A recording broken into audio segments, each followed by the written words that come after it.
নমস্কার বন্ধুরা, আমি এখন বসে আছি বার্নপুর নেহেরু পার্কে, যেটা ল্যামিয়ার পার্ক নামেও পরিচিত।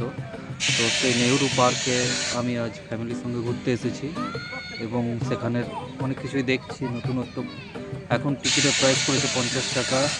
বাচ্চাদের জন্য খেলার জায়গা আছে, রাইডস আছে এবং রিলস করার একটা পারফেক্ট জায়গা। যদি আপনারা পছন্দ করেন আসতে পারেন উইথ ফ্যামিলি, একদিনের জন্য এনজয়মেন্ট। অনেকটা এরিয়া আছে, কিছু কিছু ঘুরে দেখাবো আপনাদের।